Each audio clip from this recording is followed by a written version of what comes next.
नमस्कार, बहुत स्वागत है आपका आईएनएच 24/7 पर। सितारों की चाल देख रहे हैं आप और मैं हूं आपके साथ मनीषा चौधरी। इस कार्यक्रम में हम आपको बताएंगे कि कैसा बीतेगा आपका आज का दिन और जानेंगे आज के विषय के बारे में।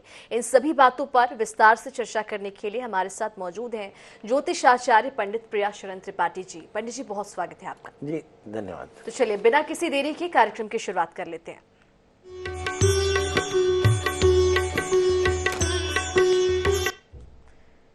तो जानेंगे आज के विषय के बारे में, उससे पहले आज का पंचांग जान लेते हैं। आज शुभ संवत 2081 शक 1946 सूर्य दक्षिणायन का पौष महीने के कृष्ण पक्ष की दशमी तिथि है और दिन बुधवार। दशमी रात्रि को 10:30 तक।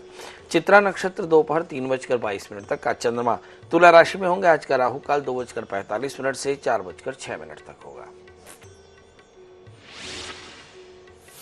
तो आपने जाना आज का पंचांग, अब आज के विषय के बारे में जान लेते हैं। तो पंडित जी, आज हम जानेंगे कि धनवान बनने का सपना कब पूरा होगा, इसके लिए क्या कुछ उपाय किए जा सकते हैं पंडित जी?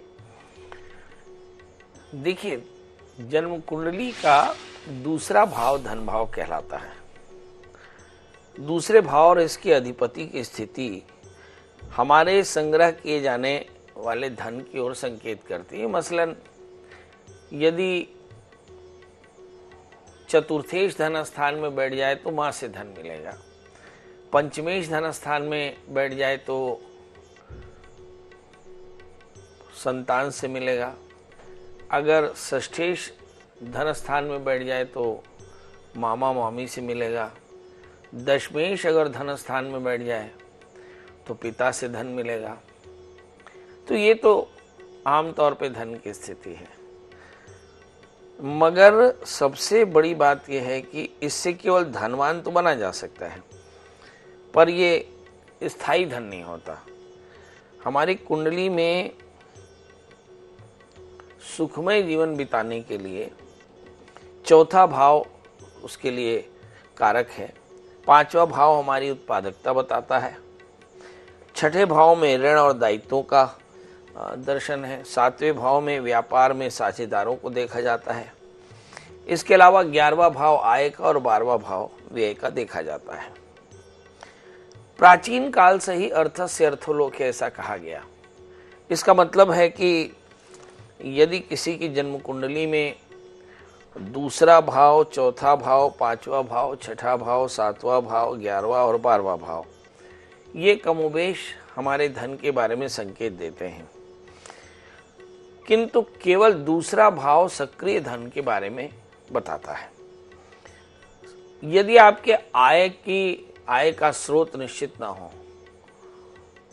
तो धन भाव का जो धन है वह सीमित होगा, किंतु यदि दूसरा और 11वें भाव का स्वामी अनुकूल है तो ऐसी स्थिति में आप अपने संपत्ति से, अपने आय से, अपनी उत्पादकता से धन का संचय करते हैं और यही सक्रिय धन आपको बड़ा बनाता है। तो सवाल यही हुआ कि जितना उत्कृष्ट एकादशेश होगा, जितना उत्कृष्ट धनेश होगा, उसी से आपके धन की स्थिति दिखाई पड़ती है। यदि हम काल पुरुष के 11वें भाव का स्वामी देखें तो शनि होता है और काल पुरुष के दूसरे भाव का स्वामी देखें तो शुक्र होता है। मतलब आप निजी उत्पादकता से धन संचय करें तो वह शुक्र के रूप में आपके जीवन में सब प्रकार के सुख दे सकता है। इसका दूसरा मतलब हुआ कि यदि आपका एकादशेश या शनि पाप ग्रहों से आक्रांत न हो, शुभ स्थान में बैठा हो, शुभ ग्रहों से दृष्ट हो, तो आपकी आय अच्छी होती है और फिर द्वितीय अनुकूल बैठा हो तो फिर आपकी संपत्ति का मान भी अच्छा होता है।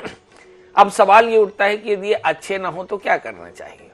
तो बहुत साफ है कि ऐसी स्थिति में आपको चाहिए कि शनि की पूजा करें, शुक्र की उपासना करें। शुक्र की उपासना माने महालक्ष्मी का पूजन करें, श्री सूक्त का पाठ करें, लक्ष्मी सूक्त का पाठ करें, महालक्ष्मी मंत्र का जप करें, अमावस्या के दिन अलक्ष्मी का विसर्जन करें और फिर धन की प्राप्ति के लिए सूक्ष्म जीवों को आहार दें। मतलब ऐसा लिखते हैं कि अदत्त दाना च भवे दरिद्री। यदि हमारे पास धन न रुक रहा हो तो मान लेना चाहिए कि हमने दान नहीं किया है, तो ऐसी स्थिति में दान करना चाहिए। किस तरह का दान करना चाहिए? अन्नगुम साम्राज्य नाम अधिपतये नमः। अन्न ही साम्राज्य का कारण होता है।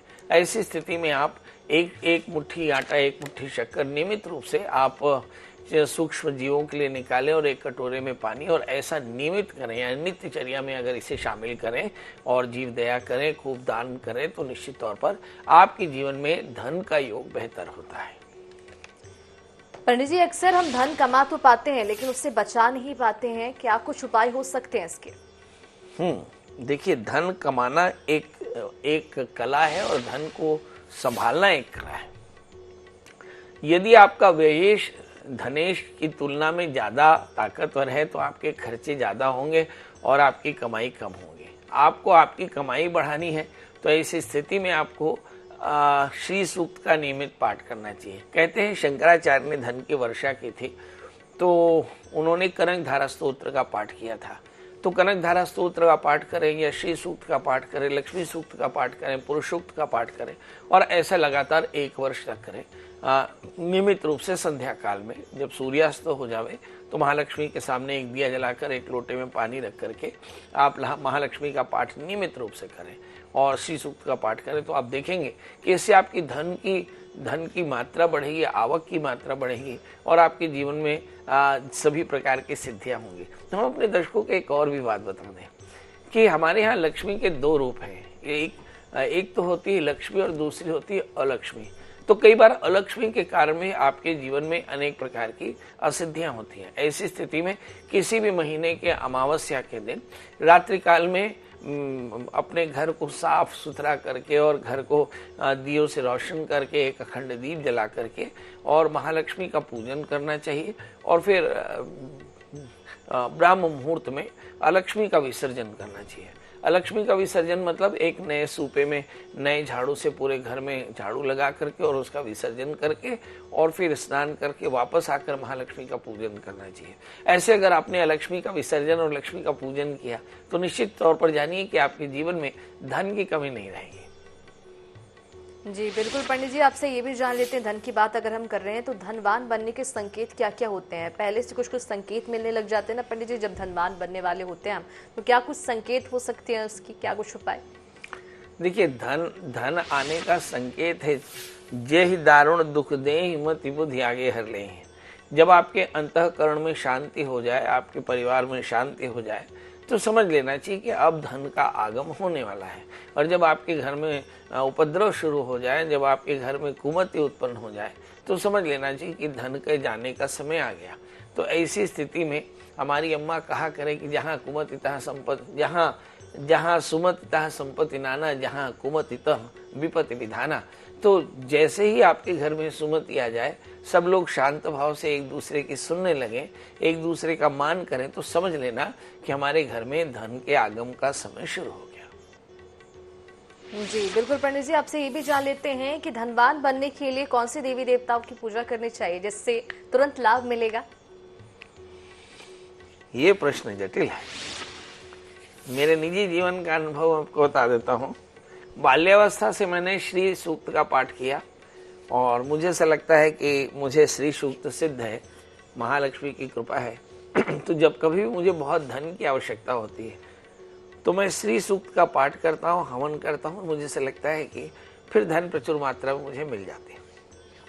आप भी यही करिए, आप भी श्री सूक्त का लगातार पाठ करते रहिए, क्योंकि 1, 2, 4 पाठ करने से नहीं, मगर हाँ, एक पूरा पुरस्करण करने से आपको श्री सूक्त सिद्ध हो जाएगा और फिर आपको धनागम होना शुरू हो जाएगा। पर धनागम तभी होगा जब आप श्री सूक्त का पाठ करेंगे। श्री सूक्त का पाठ करें और श्री सूक्त के मंत्रों से ही आप हवन करें कमलगट्टा, लौंग, दशांग इत्यादि से, तो निश्चित तौर पर इससे धनागम का योग बड़ा तेज होगा और फिर आपको बहुत सारे धन की प्राप्ति होगी। अभी आपने पूछा कि किस देवता की पूजा करनी चाहिए, तो धन के लिए महालक्ष्मी और नारायण की पूजा जो करनी ही चाहिए, श्री सूक्त का पाठ करना ही चाहिए, सप्तघृत मातृका, षोडश मातृकाओं की स्थापना करनी चाहिए। पर मुझे ऐसा लगता है भगवान शिव की उपासना जरूर करनी चाहिए, क्योंकि कहते हैं कि शिव की सभा में कुबेर सभापति बन करके, सभासद बन करके और शिव के साधकों को खूब सारा धन देते हैं। इसका प्रमाण है रावण की जो समृद्धि की वजह है वो भगवान शिव की उपासना है। उन्होंने लक्ष्मी की उपासना नहीं की, शिव की उपासना करने से रावण को धन की प्राप्ति हुई थी। जी बिल्कुल पंडित जी, इसी बीच हमारे साथ एक कॉलर जुड़ चुकी है, पूनम चंद्र सोनी बेमेतरा से। क्या जानना चाहती हैं पूनम? अपनी जन्म तारीख, जन्म स्थान और जन्म समय बताइए।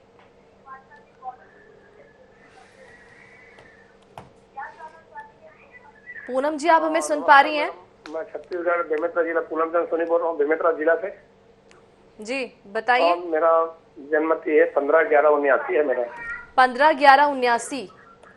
जी 15/11/79 मेरा समय क्या है? और समय तो जी मैं समय तो बता नहीं सकता। फिर भी दिन में, रात में, समय तो सवेरे, बता शाम नहीं में? सकता। दिन में सुबह हुआ। दिन में है। मतलब 6 बजे, 7 बजे, 8 बजे, 9 बजे? कुछ तो आइडिया होगा। अब क्या है, मेरे माता पिता दोनों एक्सपायर हो गए, बता नहीं सकता मैं जी तो पंडित जी, दिन समय हुआ इन्हें नहीं पता है। अच्छा, अब ये बताइए कि करते क्या हैं?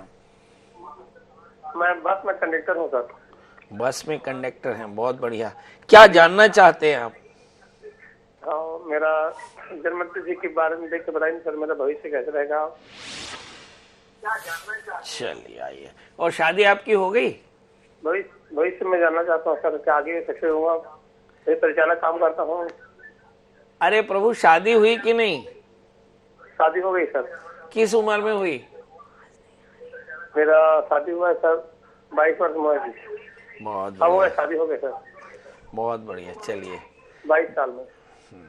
हम अपने दर्शकों से आग्रह करते हैं कि वो हमसे जब बात करें तो टीवी की आवाज़ बंद कर दें, ताकि हम आप उनकी बात सुन सकें और वो हमारी बात सुन सके। चलिए आइए पूनम जी, हम आपकी जन्म कुंडली बनाए देते हैं। आपका जन्म लग्न मकर है, आपकी जो राशि है वो है कन्या।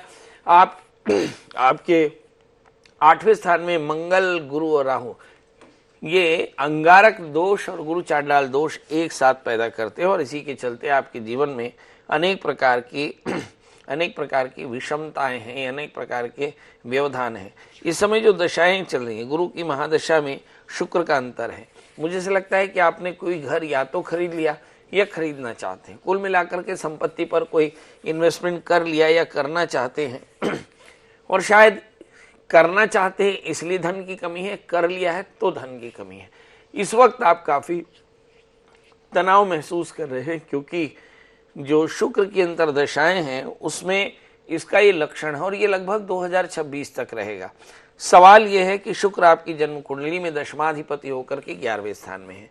क्या आपकी आय कम हुई? हाँ, निश्चित तौर पर आपकी आय खर्च की तुलना में कम है, इसलिए आप तनाव महसूस कर रहे हैं। साथ में तनाव बहुत ज्यादा है, क्योंकि शुक्र की दशा की ये तासीर है।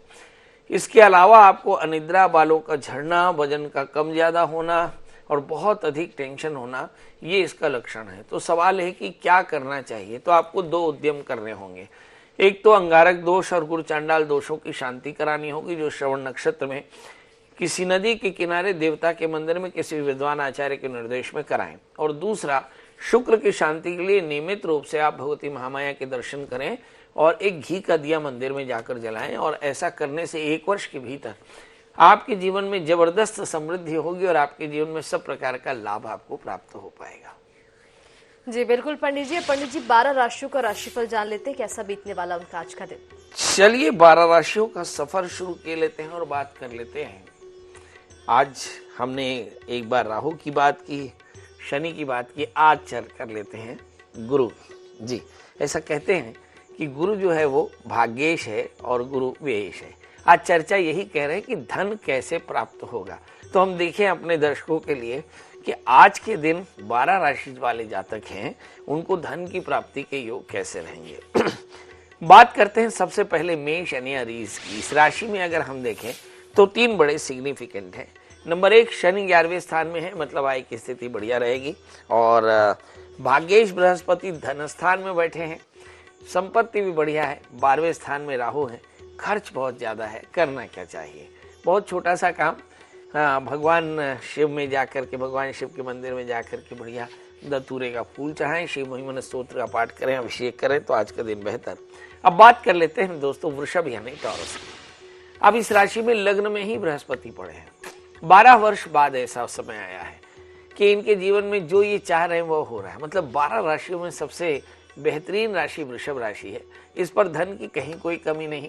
राहु 11वें स्थान में जबरदस्त लाभ दे रहे हैं। दशम स्थान में शनि लाभ को और अपनी सत्ता को संभाल कर रखते हैं। लग्न में बृहस्पति, बुद्धि का बल बहुत अच्छा है।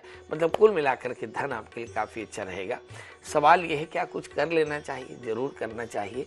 वृषभ राशि वाले जातकों के लिए चाहिए कि वो शनिश्चर मंत्र का जप करें, काले तिल का दान करें तो धनागम और बेहतर होगा। अब बात कर लेते हैं दोस्तों मिथुन यानी जेमिनी की, जिसके स्वामी होते हैं बुध।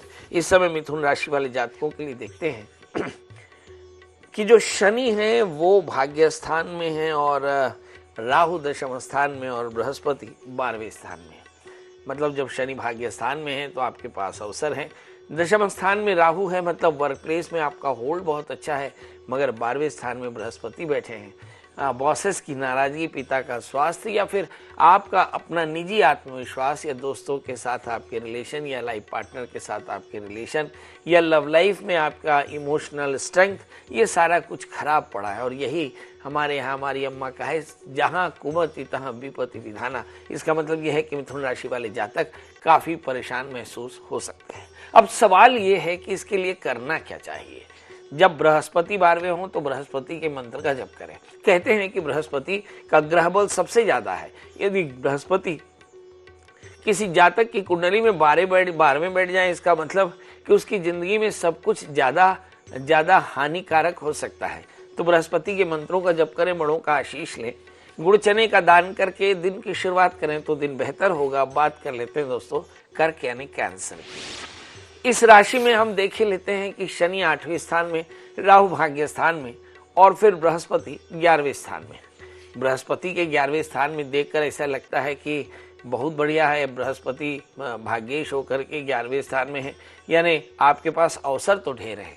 अष्टम स्थान के शनि बताते हैं कि बेवजह के वादों के कारण काम करने की परिस्थितियां कम हो। और एक और सोने पे सुहागा है कि भाग्य स्थान में राहु भी है, कोई भी काम आसानी से हो नहीं रहा। अब सवाल यह है कि करें क्या।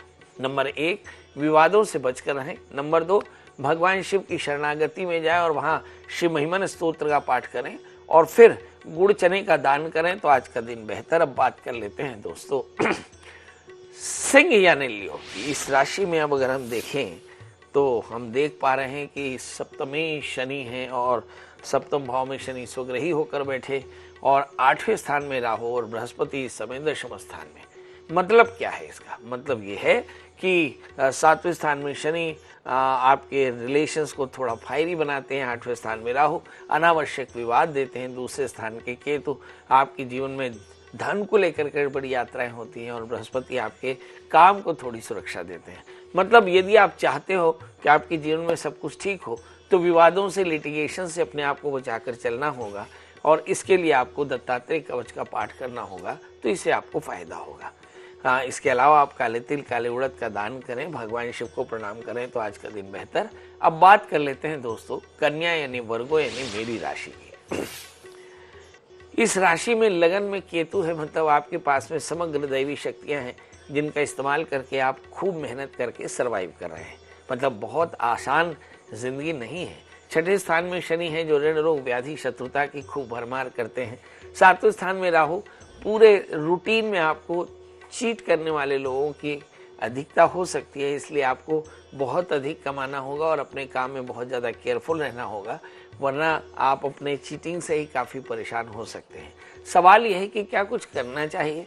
भावी मेट सा कहीं त्रिपुरारी, जल्दी से उठें, भगवान सूर्य को अर्घ दें, आदित्य हृदय स्तोत्र का पाठ करके भगवान शिव के मंदिर में जाकर भगवान शिव का अभिषेक करें और वहां बैठ करके शिव महिमन स्तोत्र का पाठ करें और साथ में गुड़ चने का दान करें तो आज का दिन बेहतर। अब बात कर लेते हैं दोस्तों तुला यानी लिब्रा की। इस राशि में अगर हम देखें तो पाते हैं कि 12वें स्थान में केतु और 6ठे स्थान में राहु है। राहु जब 6ठे स्थान में बैठ जाए तो इसका मतलब है कि ऋण, रोग, व्याधि, शत्रुता गुप्त रूप से आप परेशान करने को राजी है। अगर हम तुला राशि वाले जातकों के लिए देखें कि 12वें स्थान का केतु है यानी यात्राओं के लिए तत्पर है, पर ये यात्राएं आपके लिए फायदेमंद नहीं है। इसमें 5वें स्थान का शनि है। आपके लाइफ पार्टनर के साथ या आपके पार्टनर्स के साथ में आपके कॉन्फ्लिक्ट हो भी रहे हैं, मतलब थोड़ा सा समय तनावपूर्ण है। और सोने पर सुहागा है कि बृहस्पति तृतीयेश होकर 8वें स्थान में है, पुरुषार्थ करने का सामर्थ्य या आलस्य थोड़ा सा ज्यादा है। ऐसी स्थिति में आपको कौन बचाएगा? मुझे ऐसा लगता है कि बृहस्पति के मंत्रों का जप करें, भगवान दत्तात्रेय कवच का पाठ करें, गुड़ चने का दान करें, तो आज का दिन आपके लिए बेहतर होगा। अब बात कर लेते हैं दोस्तों वृश्चिक यानी स्कॉर्पियो। जब कभी भी मैं वृश्चिक की बात करता हूँ तो मेरे दिमाग में जो सबसे पहला ख्याल आता है, हिंदुस्तान के मुस्तकबिल की कहानी समझ में आती है। और मुझे ऐसा लगता है कि इस वक्त वृश्चिक राशि वाले जातकों के कंधों पर थोड़ा सा बोझ ज़्यादा है। आइए देखते हैं कि ज़्यादा बोझ लिए वृश्चिक राशि वाले जातक अभी इस स्थिति में हैं कैसे। लग्न में बुध है, गजब का विजन है, और इस समय अगर हम शनि को देखें तो शनि वृश्चिक राशि वाले जातकों के लिए चौथे स्थान में बैठे हैं। यहाँ पर मयोभव ऐश्वर्य बहुत अच्छा है। तीसरे स्थान में शुक्र है, थोड़ा सा तनाव है। इस समय अगर हम 5वें स्थान में राहु को देखें तो भ्रम की स्थिति बहुत ज़्यादा है। हालांकि 7वें स्थान में बृहस्पति कुछ प्रेशियस दोस्त जो हैं वो आपको सारे कष्टों से बचाते रहेंगे, मगर चंद्रमा 12वें पड़ा है। कहीं ऐसा लगता है कि भाग्येश के 12वें बैठने से आपके अच्छे कामों में बाधाएं आ रही हैं। सवाल है करना क्या चाहिए? तो जल्दी से उठें, भगवान शंकर के मंदिर में, शिव के मंदिर में जाकर दूध, चीनी और जल से भगवान शिव का अभिषेक करें, धतूरे का फूल, बेलपत्र चढ़ाएं, ओम नमः शिवाय इस मंत्र का जप करें और थोड़े से गुड़ का दान करें, तो आज का दिन बेहतर होगा। अब बारी है दोस्तों धनु यानी सेजिटेरियंस की। यदि मैं धनु राशि की बात करूं तो बोहनी में दिखता है कि लग्न में सूर्य है जो भाग्याधिपति है। इसका मतलब है कि भाग्येश की कृपा आप पर है और आपके पास में अवसरों की कमी बिल्कुल नहीं होगी। बुध 12वें बैठे हैं, इसका मतलब यह है कि लाइफ पार्टनर की सेहत अच्छी नहीं, ध्यान रखने की जरूरत होगी। और यहीं पर हम देखें कि दशमाधिपति भी 12वें स्थान में है, बॉसेस की नाराजगी भी हो सकती है। यहाँ पर तीसरे स्थान में शनि, शायद स्वभाव का एरोगेंस आपके लिए पैनिक हो रहा है। और चौथे स्थान में राहु, कहीं आपके परिवार में भी परेशानियां हैं। मतलब कुल मिलाकर के हम देखें तो धनु राशि वाले जातकों को अपने काम में, अपनी फैमिली में, अपने बुजुर्गों के साथ बहुत ज़्यादा समय बिताना पड़ सकता है। सवाल यह है करना क्या चाहिए? जल्दी से उठें, भगवान शिव का पूजन करें और ओम नमः शिवाय इस मंत्र के जप के साथ दिन की शुरुआत करें, तो दिन इनके लिए बेहतर होगा। बारी है दोस्तों अब मकर यानी कैप्रिकॉर्न्स की। इस राशि में शुक्र बैठे हैं, शुक्र दशमाधिपति होकर बैठे हैं। देखकर ऐसा लगता है कि दशमाधिपति लग्न में बैठे हैं तो सब कुछ बहुत बेहतर होगा। लग्नेश धन स्थान में बैठे हैं तो धन का आगम भी बहुत अच्छा होगा। यहाँ पर हम बृहस्पति देखें 5वें स्थान में तो बुद्धि भी अच्छी, उत्पादकता यानी आपका जो माइनिंग है, एक्सप्लोरेशन है, वो भी बहुत अच्छा है। मगर एक चीज़ अच्छी नहीं है, तीसरे स्थान में राहु, निर्णय लेने में बहुत विलंब हो रहा है और इसके चलते ही आपकी उत्पादकता, आपका इंटेलिजेंस सब बेकार हो रहा है। तो क्या करना चाहिए? जल्दी से उठें, दत्तात्रेय कवच का पाठ करें, दत्त भगवान की पूजा करें और थोड़े से गुड़ चने का दान करके दिन की शुरुआत करें, तो दिन बेहतर होगा। अब बात कर लेते हैं दोस्तों कुंभ यानी एक्वारियंस की, जिसमें लग्न में ही शनि बैठे हैं। लग्नस्थ शनि हो तो ऐसा कह सकते हैं कि जो लग्न का शनि है वो आपके ओवरऑल माइंड को गवर्न करता है। यानी आप बहुत दयालु हैं, बड़े सच्चे हैं, बहुत अच्छे से लोगों की सेवा करने की स्थिति में हैं। मगर दूसरे स्थान में राहु है, किसी भी प्रकार का स्पेकुलेशन, किसी प्रकार का पीडीसी चेक या किसी प्रकार का डॉक्यूमेंट या किसी प्रकार का एग्रीमेंट आपको पैनिक हो सकता है। कोशिश करें अपने सारे फाइनेंशियल डीलिंग को बड़ी सावधानी से हैंडल करें। डॉक्यूमेंट जो आप साइन करें उसे अच्छे से पढ़ लें। 8वें स्थान में केतु, यात्राएं अच्छी नहीं हैं, इन यात्राओं से अगर आप बच सके तो काफ़ी अच्छा। शॉर्ट टर्म डीलिंग बिल्कुल ना करें। शॉर्ट टर्म डीलिंग मतलब यदि आप शॉर्ट टर्म ट्रेडिंग करते हैं शेयर, स्टॉक्स, MCX में या फिर आप फॉरेक्स में डील कर रहे हैं तो सावधान रहने की जरूरत है। जहाँ तक सवाल बृहस्पति का है, बृहस्पति चतुर्थ स्थान में है। ऐसे लिखा है कि चतुर्थे कलह गमा, तो इस समय लगातार कुंभ राशि वाले जातक पारिवारिक कलह से जूझ रहे हैं। और सवाल ये है आय की स्थिति कैसी है? सूर्य बैठे हैं आय स्थान में, तो ऐसा लगता है कि इस महीने तक तो आपकी आय की स्थिति बहुत शानदार रहेगी, मगर अपने आप को सावधान रखने की जरूरत पड़ेगी। किसी प्रकार के इन्वेस्टमेंट में, यात्राओं में बहुत तेज गाड़ी न चलाएं, क्योंकि केतु अष्टम स्थान में है। क्या करें जिससे आज का दिन बेहतर हो जाए? नंबर 1, गाय को गुड़ के साथ में रोटी खिलाएं और काले तिल का दान करें तो आज का दिन बेहतर। अब बात कर लेते हैं दोस्तों मीने ने पाइशंस की। इसमें लग्न में राहु है, किसी प्रकार का एरोगेंस या बहुत ज्यादा गुस्सा आपके लिए ठीक नहीं, खर्च थोड़ा सा ज्यादा है। यहाँ पर हम देखें 30 स्थान में बृहस्पति, सब कुछ के बाद भी आपकी मति बहुत अच्छी है जिसके चलते आप अपने आप को सर्वाइव करा पाएंगे। यहाँ पर भाग्य स्थान में बुध आपको ढेर सारे अवसर देते हैं। अच्छे दोस्तों के साथ आज का दिन आपके लिए बहुत फायदेमंद हो सकता है यदि आपने अच्छे से पुरुषार्थ किया। लग्न में राहु होने के कारण डिसिप्लिन की कमी है, यदि अनुशासित रहे तो निश्चित तौर पर फायदा होगा। करना क्या चाहिए, लग्नस्थ राहु हो तो भगवान शिव की पूजा, दत्तात्रेय कवच का पाठ करना आपके लिए फायदेमंद। काले तिल काले उड़द का दान करें, रोड बना करके बच्चों में बांटे तो आज का दिन बेहतर होगा। तो आपने जाना 12 राशियों का राशिफल। पंडित जी ने जो कुछ भी उपाय बताए उसका पालन कीजिए, अपना दिन बेहतर बनाइए। पंडित जी हमारे साथ जुड़ने के लिए बहुत शुक्रिया आपका। और इसी के साथ इस कार्यक्रम में फिलहाल इतना ही, आगे और भी आप तक कई कार्यक्रम पहुंचाते रहेंगे। आज के लिए फिलहाल इतना ही, नमस्कार।